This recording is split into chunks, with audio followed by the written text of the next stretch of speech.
Assalamualaikum warahmatullahi wabarakatuh. Innal hamdalillah nahmaduhu wa nasta'inuhu wa nastaghfiruh wa na'udzu billahi min shururi anfusina wa min sayyiati a'malina. Man yahdihillahu fala mudilla lahu wa man yudlil fala hadiya lahu. Ashhadu an la ilaha illallah wa ashhadu anna Muhammadan 'abduhu wa rasuluh.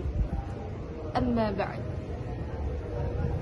Perkenalkan, nama saya Putri Diana, mahasiswi Institut Ilmu Al-Quran Jakarta, Fakultas Usuluddin, jurusan Ilmu Al-Quran dan Tafsir, semester 4D. Pada kesempatan kali ini, insya Allah, saya akan sedikit menerangkan tentang Sahih Ibnu Khuzaimah. Siapakah Imam Ibnu Khuzaimah? Nama lengkap beliau adalah Abu Bakar Muhammad Ibnu Ishaq Ibnu Khuzaimah Al-Naisaburi. Beliau lahir pada bulan Safar tahun 223 Hijriah. Nama gelar Al-Naisaburi beliau nisbatkan kepada tempat lahir beliau, yaitu di desa Naisabur. Pada masanya, beliau merupakan seorang ahli dan mujtahid di bidang hadis. Bahkan As-Sabqi memberikannya gelar sebagai pemuka besar bagi imam Islam.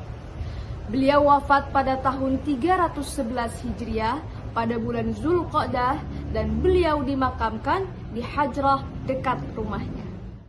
Dimulai sejak kecil, Imam Ibnu Khuzaimah sudah memiliki semangat belajar yang tinggi. Hal itu terlihat dari keinginan beliau yang ingin belajar kepada seorang ulama besar di bidang hadis pada masa itu yang bernama Ibnu Qutaibah. Akan tetapi, ayahnya belum memberikan izin dan menyuruh beliau untuk mempelajari serta mengkhatamkan Al-Quran terlebih dahulu. Setelah beliau mempelajari dan mengkhatamkan Al-Quran, beliau pun memulai perantauannya dengan pergi ke kota Marwah. Di kota inilah beliau akan bertemu dengan seseorang yang bernama Muhammad bin Hisham yang nantinya akan menjadi perantara pertemuan beliau dengan ulama besar, yaitu Ibnu Qutaibah. Pada saat itu, beliau baru berusia 17 tahun dan Imam Ibnu Khuzaimah benar-benar memulai petualangannya dengan pergi ke beberapa kota untuk menjelajah lahan keilmuan. Di antaranya, beliau pergi ke Irak, beliau pergi ke Syam, Mekah, Madinah, dan Mesir. Di kota-kota tersebutlah Imam Ibnu Khuzaimah mengasah dirinya sebagai seorang faqih dan seorang muhaddis yang handal lagi teruji. Di samping beraudiensi dengan belajar kepada para ulama, Ibnu Khuzaimah juga sering bertukar ilmu atau bertukar posisi sebagai guru dan murid dengan ulama hadis lainnya. Murid sekaligus guru beliau, salah satunya adalah Bukhari dan Muslim. Kedua ulama ini tersohor pernah mengambil riwayat hadis dari Ibnu Khuzaimah.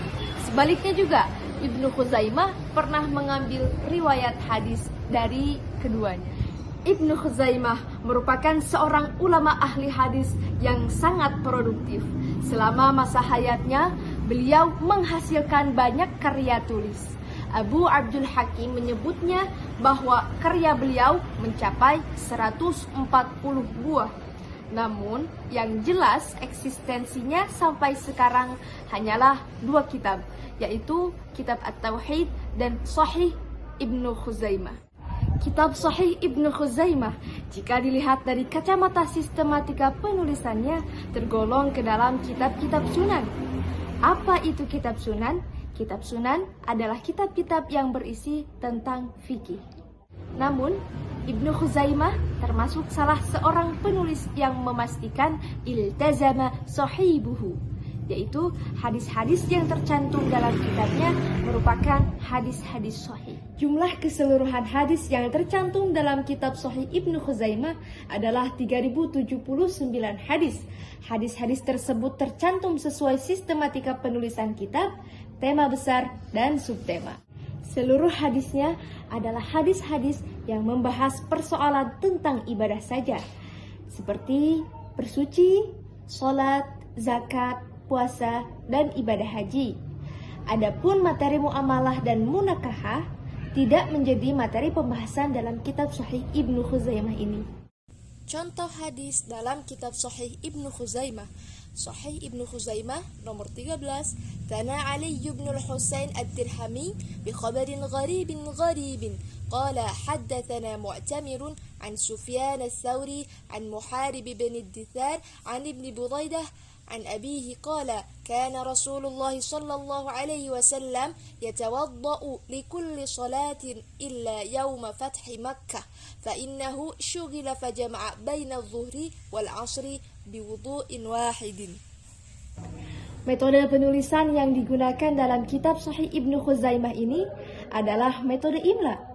Hal ini menurut Mustafa Azami dilihat dari seringnya beliau menggunakan lafaz amla itu dalam kitab Tauhid atau kitab induk Sahih Ibnu Khuzaimah.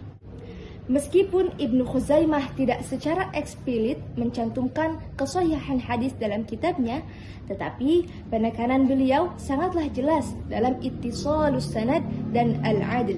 Hal ini tidaklah berarti menyampingkan kriteria yang lainnya.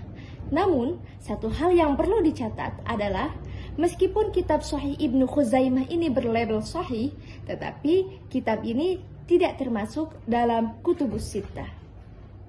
Mungkin hanya ini yang dapat saya sampaikan, kurang dan lebihnya mohon dimaafkan, semoga bermanfaat. Undur maqala wa la tanzur man qala. Wassalamualaikum warahmatullahi wabarakatuh.